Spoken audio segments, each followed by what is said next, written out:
இவங்க தானா? இவங்க கிட்ட எல்லா விஷயத்தையும் சொல்லி கூட்டு வந்தீங்களா? என்ன மவனே இப்படி கேக்குற? எல்லாம் பக்காவா சொல்லி கூட்டிட்டு வந்திருக்க. இத பாரு, 3 பேருக்கும் காஸ்டியூமை மாத்திட்டு கெட்டப்ப சேஞ்ச் பண்ணோன்னு வச்சுக்க, உனக்கு அந்த சந்தேகமே வராது. இத பாருங்கய்யா, அந்த பக்கம் ஒரு ரூம் இருக்கு. நீங்க போட வேண்டிய துணி, ஒட்டு, தாடி எல்லாமே ரெடியா எடுத்து வச்சிருக்கேன். போய் நீங்க கெட்டப் சேஞ்ச் பண்ணிட்டு வந்துருங்க. சரிங்க சார். போங்க. பக்காவா சாமியார் மாதிரி வரணும்.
மவனே, எப்படி இருக்கு கெட்டப்பு?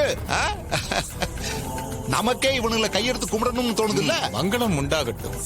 நமக்குன்னு ஏன் என்னையும் சேர்த்துக்கிறீங்க? இத பாருங்க, நீங்க போற இடம் சாதாரண இடம் கிடையாது.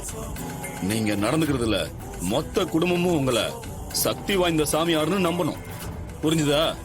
எங்க கிட்ட சொல்லிட்டீங்கல்ல, கவலையை விடுங்க, நாங்க பாத்துக்கிறோம். சித்தப்பா, அவனே அட்வான்ஸ் கொடுங்க. சரி மவனே, இந்தாயா குடி. இந்த பாருங்க, காரியத்தை முடிச்சிட்டு மீதி பணத்தை வாங்கிக்கிங்க. சரிங்க சார். சித்தப்பா, இவங்கள சாமுண்டீஸ்வரி வீட்டுக்கு கொஞ்சம் தூரத்துல இறக்கி விட்டுட்டு வந்துருங்க. சரி மவனே, நான் இவங்களை கூட்டு போறேன். நீ என் மருமகளுக்கு தகவல் சொல்லிடு. என்ன? சரி, கிளம்புங்க. யோ, வாங்கிய போலாம். வரேன் சார். வரேங்க.